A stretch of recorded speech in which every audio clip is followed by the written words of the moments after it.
आजचा आपला विषय आहे समचलनाची उदाहरणे।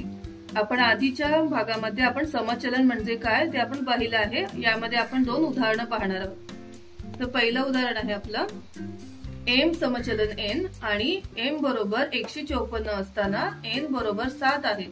तर n बरोबर 14 असताना m ची किंमत काढा। आता आपल्या उदाहरणामध्ये आपल्याला लिहून दिलेलं आहे की m समचलन n आहे, म्हणून आपण पहिलं लिहून घेतलं m समचलन n।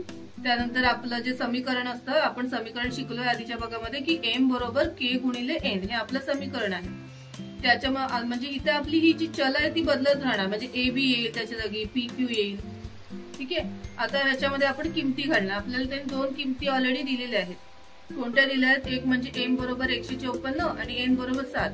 तर जे दिलंय ते आपण आपल्या समीकरणामध्ये घालू। मग आपण m बरोबर 154 लिहिले, k आपल्याला काढायचं आहे, n बरोबर 7 लिहिला। आता k तसाच राहिला आणि 7 इकडे गुणिले, इकडे जाऊन काय होणार? भागिले, म्हणून 154 भागिले 7। आता आपण भाग घालणार। 7 एके 7, 7 दुणे 14, उरला किती? 1 आणि एकावर घेतले पुन्हा 4 उरलेले, मग 7 दुणे 14। अशा प्रकारे k किती आला आपला? 22, म्हणजे आपला स्थिरांक इथे आलेला आहे। आता आपण स्थिरांक घेणार आणि आता त्यांनी काय म्हटलंय की n बरोबर 14 असताना, म्हणजे आता आपल्याकडे स्थिरांक आहे, n बरोबर 14 आहे आणि आपल्याला m ची किंमत काढायची। आपण हे तसंच लिहून घेतलं, n बरोबर 14, m बरोबर क्वेश्चन मार्क आणि k बरोबर 22 जो आपला आलाय तो, आणि आपण आपलं समीकरण लिहिलं m बरोबर k गुणिले n।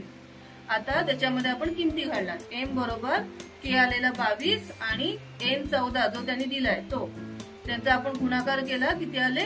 308। तर n बरोबर 14 असताना m ची किंमत 308 आहे। आता आपण दुसरं उदाहरण पाहू।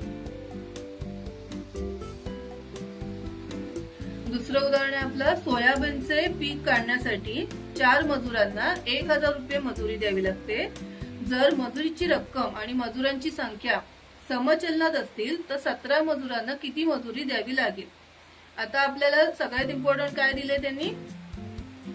हे जर दिलेले आहे कुणाला किती काय लागलं ते आपण आधी लिहून घेऊ की मजुरीची रक्कम जी आहे ती m मानू आणि मजुरांची संख्या आपण n मानू। ठीक आहे, आपण हे सगळ्यांना अक्षर देऊन घेतली म्हणजे आपल्याला सोडवायला आपलं छान पडेल म्हणून। ठीक आहे, आपण आता लिहून घेतलं की m समचलन n। आता इथे लिहिलं आपलं समीकरण m बरोबर k गुणिले n। आता जे दिलेले आहेत आपल्या उदाहरणामध्ये संख्या त्या आपण लिहून घेऊया। म्हणजे n बरोबर 4 दिलाय, m बरोबर 1000 दिलेले आहे। आता ते दोन्ही घेऊन आपण पहिला k काढून घेऊ। ठीक आहे, तर आपण पहिले समीकरणामध्ये आपल्या संख्या घातल्या। m किती दिले? 1000, k आपल्याला काढायचं आहे आणि n दिलेला आहे आपला 4। ठीक आहे, k तसाच राहिला, 4 इकडे गुणिले आहे, तिकडे जाऊन भागिले होणार। ठीक आहे, म्हणून 1000/4। आता आपण भाग घालूया। 4 एके 4, 4 दुणे 8, उरले किती? 2, 2वर घेतलं पुढचं 0, 4 पंच 20 आणि 4 0 0। अशा प्रकारे k बरोबर 250 आले। आता आपल्याला हा k 250 घ्यायचा आहे आणि पुढे आपल्या उदाहरणामध्ये n बरोबर 17 दिले ते घ्यायचे। n बरोबर 17, k बरोबर 250 आणि m बरोबर आपल्याला काढायचं आहे। आता आपण आपलं समीकरण लिहून घेतलं, m बरोबर k गुणिले n आणि त्याच्यामध्ये आपल्या किमती घातल्या।